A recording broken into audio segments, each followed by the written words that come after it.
Hello friends, ओम श्री गणेशाय नमः। जय श्री कृष्णा। आप सभी का स्वागत है आपके अपने यूट्यूब चैनल पर।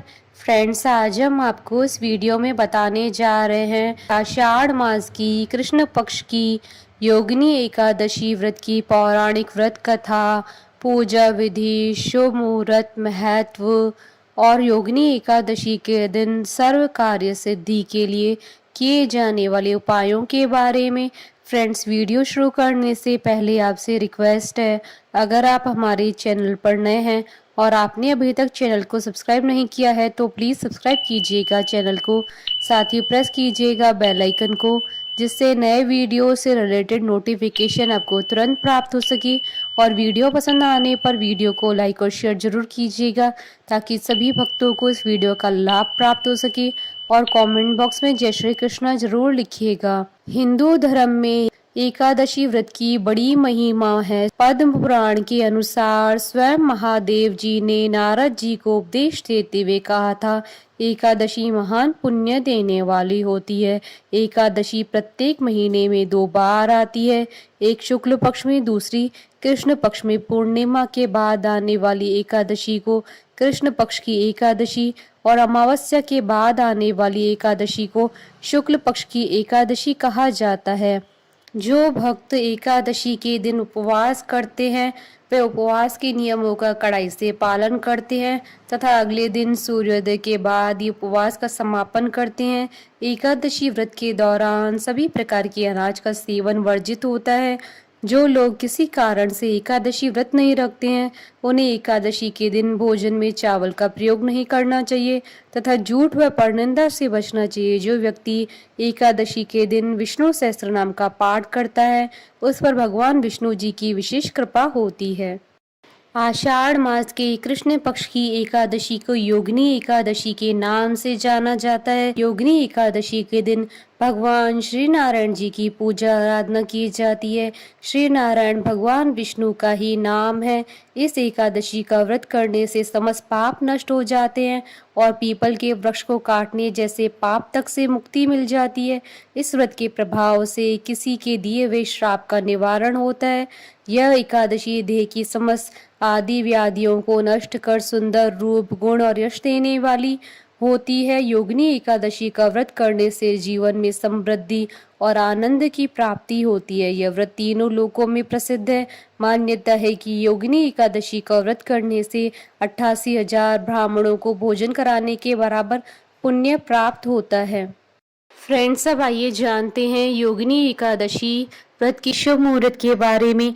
हिंदू पंचांग के अनुसार इस बार योगिनी एकादशी 24 जून 2022 शुक्रवार के दिन है। आषाढ़ कृष्ण एकादशी तिथि प्रारंभ होगी 23 जून 2022 को रात्रि 9:41 पर और आषाढ़ कृष्ण एकादशी तिथि का समापन होगा 24 जून 2022 को रात्रि 11:12 पर। व्रत पारण का समय रहेगा 25 जून 2022 को सुबह 5:41 से सुबह 8:21 तक और हरिवासर समाप्ति का समय रहेगा 25 जून 2022 को सुबह 5:41 पर। फ्रेंड्स, अब आइए जानते हैं योगिनी एकादशी व्रत की पूजा विधि के बारे में। योगिनी एकादशी व्रत के नियम दशमी तिथि से ही शुरू हो जाते हैं। दशमी तिथि की रात्रि से ही नमक का प्रयोग न करें। योगिनी एकादशी के दिन मिट्टी को विशेष महत्व दिया जाता है। इस दिन मिट्टी का पूरे शरीर पर लेप किया जाता है। मिट्टी के अलावा योगिनी एकादशी पर स्नान के लिए तिल के लेप का भी प्रयोग किया जाता है। स्नान के बाद व्रत का संकल्प लें और कुंभ की स्थापना करें। कुंभ के ऊपर भगवान विष्णु जी की प्रतिमा स्थापित करें। प्रतिमा स्थापित करने के बाद लाल फूल, अक्षत, नैवेद्य आदि से भगवान विष्णु जी की पूजा करें। भगवान विष्णु जी के मंत्रों और विष्णु सहस्त्र नाम का जाप करें। इसके बाद धूप दीप दिखाकर भगवान विष्णु जी की आरती उतारें और योगिनी एकादशी व्रत कथा का पाठ करें या व्रत कथा सुने। भगवान विष्णु को प्रसाद का भोग लगाएं और प्रसाद का वितरण करें। योगिनी एकादशी के दिन पीपल के पेड़ की पूजा करें। इस दिन दान करना कल्याणकारी माना जाता है। रात्रि में भगवान विष्णु जी का जागरण करें। अगले दिन पारण के समय किसी ब्राह्मण या गरीब को यथाशक्ति भोजन कराएं और दक्षिणा दें। इसके बाद अन्न और जल ग्रहण कर व्रत का पारण करें। फ्रेंड्स, अब आइए जानते हैं योगिनी एकादशी के दिन किए जाने वाले उपायों के बारे में। योगिनी एकादशी व्रत में स्नान का विशेष प्रावधान है। स्नान करने के लिए मिट्टी का प्रयोग करना शुभ माना जाता है। योगिनी एकादशी के दिन स्नान करने से पहले पानी में आंवले का रस मिलाकर स्नान करें। स्नान के लिए तिल के लेप का भी प्रयोग किया जाता है। इससे आपको बहुत ही पुण्य प्राप्त होगा। इस दिन निष्ठा के साथ व्रत रखने, अन्न न खाने व गरीबों को दान देने से विष्णु जी प्रसन्न होते हैं। इससे आपको जन्म मरण के बंधन से मुक्ति मिलकर मोक्ष की प्राप्ति होती है। पूजन के दौरान विष्णु जी का अभिषेक करना ना भूलें। इसके लिए आपको दक्षिणावर्ती शंख में जल भरकर भगवान विष्णु जी को स्नान कराना चाहिए। इस दौरान पंचामृत से भी अभिषेक करें। ऐसा करने से माँ लक्ष्मी का घर में आगमन होता है, जिससे कभी धन की कमी नहीं होती है। योगिनी एकादशी के दिन पीले वस्त्र धारण करें और भगवान को पीले वस्त्र पहनाएं। इसके बाद उन्हें पीले फल और मिठाइयों का भोग लगाएं। साथ ही उन्हें पीले पुष्प अर्पित करें। ऐसा करने से भगवान विष्णु प्रसन्न होते हैं और आपकी सभी मनोकामनाएं पूर्ण करते हैं। फ्रेंड्स, अब आइए प्रारंभ करें योगिनी एकादशी व्रत की पौराणिक कथा। महाभारत काल की बात है। एक बार धर्मराज युधिष्ठिर ने भगवान श्री कृष्ण से कहा, हे त्रिलोकीनाथ, अब आप कृपा करके मुझे आषाढ़ मास की कृष्ण पक्ष की एकादशी की कथा सुनाइए। इस एकादशी का क्या नाम है तथा महात्मा क्या है, सो अब विस्तार पूर्वक बताइए। श्री कृष्ण ने कहा, हे पांडुपुत्र, आषाढ़ मास की कृष्ण पक्ष की एकादशी का नाम योगिनी एकादशी है। इसके व्रत से सभी पाप नष्ट हो जाते हैं। यह व्रत इस लोक में भोग तथा परलोक में मुक्ति देने वाला है। हे युधिष्ठिर, यह एकादशी तीनों लोकों में प्रसिद्ध है। इसके व्रत से सभी पाप नष्ट हो जाते हैं। तुम्हें मैं पुराणों में कही हुई कथा सुनाता हूँ, ध्यान पूर्वक श्रवण करो। कुबेर नाम का एक राजा अलकापुरी नाम की नगरी में राज्य करता था। वह शिव भक्त था। उनका हेममाली नाम का एक यक्ष सेवक था, जो पूजा के लिए फूल लाया करता था। हेममाली की विशालाक्षी नाम की अति सुंदर स्त्री थी। एक दिन वह मानसरोवर से पुष्प लेकर आया, किंतु कामासक्त होने के कारण पुष्पों को रखकर अपनी स्त्री के साथ रमण करने लगा। इस भोग विलास में दोपहर हो गई।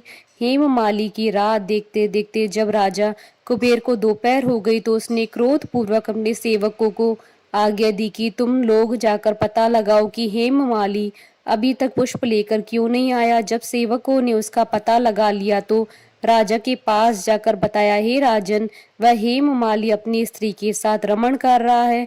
इस बात को सुनकर राजा कुबेर ने हेममाली को बुलाने की आज्ञा दी। डर से कांपता हुआ हेममाली राजा के सामने उपस्थित हुआ। उसे देखकर कुबेर को अत्यंत क्रोध आया। उसके होंठ फड़फड़ाने लगे। राजा ने कहा, अरे अधम, तूने मेरे परम पूजनीय देवों के भी देव भगवान शिव जी का अपमान किया है। मैं तुझे श्राप देता हूँ कि तू स्त्री के वियोग में तड़पे और मृत्यु लोक में जाकर कोड़ी का जीवन व्यतीत करे। कुबेर के श्राप से वह तुरंत स्वर्ग से पृथ्वी लोक पर आ गिरा और कोड़ी हो गया। उसकी स्त्री भी उससे बिछड़ गई। मृत्यु लोक में आकर उसने अनेक भयंकर कष्ट भोगे, किंतु शिव जी की कृपा से उसकी बुद्धि मलिन न हुई और से पूर्व जन्म की सुध रही। अनेक कष्टों को भोगता हुआ तथा अपने पूर्व जन्म के कुकर्मों को याद करता हुआ वह हिमालय पर्वत की तरफ चल पड़ा। चलते चलते वह मार्कंडेय ऋषि के आश्रम में जा पहुंचा। वह ऋषि अत्यंत वृद्ध तपस्वी थे। वह दूसरे ब्रह्मा के समान प्रतीत हो रहे थे। उनका वह आश्रम ब्रह्मा की सभा के समान शोभा दे रहा था। ऋषि को देखकर हेममाली वहां गया और उन्हें प्रणाम करके उनके चरणों में गिर पड़ा। हेममाली को देखकर मार्कंडेय ऋषि ने कहा, तूने कौन से ऐसे निष्कृष्ट कर्म किए हैं जिससे तो कोड़ी हुआ और भयानक कष्ट भोग रहा है। महर्षि की बात सुनकर हेममाली बोला, हे मुनि श्रेष्ठ, मैं राजा कुबेर का अनुचर था। मेरा नाम हेममाली है। मैं प्रतिदिन मानसरोवर से फूल लाकर शिव पूजा के समय कुबेर को दिया करता था। एक दिन पत्नी सहवास के सुख में फंस जाने के कारण मुझे समय का ज्ञान नहीं रहा और दोपहर तक पुष्प न पहुंचा सका। तब उन्होंने मुझे श्राप दिया कि तू अपनी स्त्री का वियोग और मृत्यु लोक में जाकर कोड़ी बनकर दुख भोग। इस कारण मैं कोड़ी हो गया तथा पृथ्वी पर आकर भयंकर कष्ट भोग रहा हूँ। अतः कृपा करके आप ऐसा कोई उपाय बताइए जिससे मेरी मुक्ति हो। मार्कंडेय ऋषि ने कहा, हे हेममाली, तूने मेरे सम्मुख सत्य वचन कहे हैं, इसलिए मैं तेरे उद्धार के लिए एक व्रत बता रहा हूँ। यदि तू आषाढ़ मास की कृष्ण पक्ष की योगिनी नामक एकादशी का विधान पूर्वक व्रत करेगा तो तेरे सभी पाप नष्ट हो जाएंगे। महर्षि के वचन सुन हेममाली अति प्रसन्न हुआ और उनके वचनों के अनुसार योगिनी एकादशी का विधान पूर्वक व्रत करने लगा। इस व्रत के प्रभाव से अपने पुराने स्वरूप में आ गया और अपनी स्त्री के साथ सुखपूर्वक रहने लगा। भगवान श्री कृष्ण ने कहा, हे राजन, इस योगिनी एकादशी कथा का फल 88,000 ब्राह्मणों को भोजन कराने के बराबर है। इसके व्रत से सभी पाप नष्ट हो जाते हैं और अंत में मोक्ष प्राप्त करके प्राणी स्वर्ग का अधिकारी होता है। कथा सार। मनुष्य को पूजा आदि धर्म में आलस्य प्रमाद नहीं करना चाहिए, अपितु मन को संयम में रखकर सदैव भगवान की सेवा में तत्पर रहना चाहिए। बोलिए भगवान विष्णु की जय, सनातन धर्म की जय। हमारे साथ इस वीडियो में अंत तक बने रहने के लिए आपका धन्यवाद। ओम श्री गणेशाय नमः। जय श्री कृष्णा।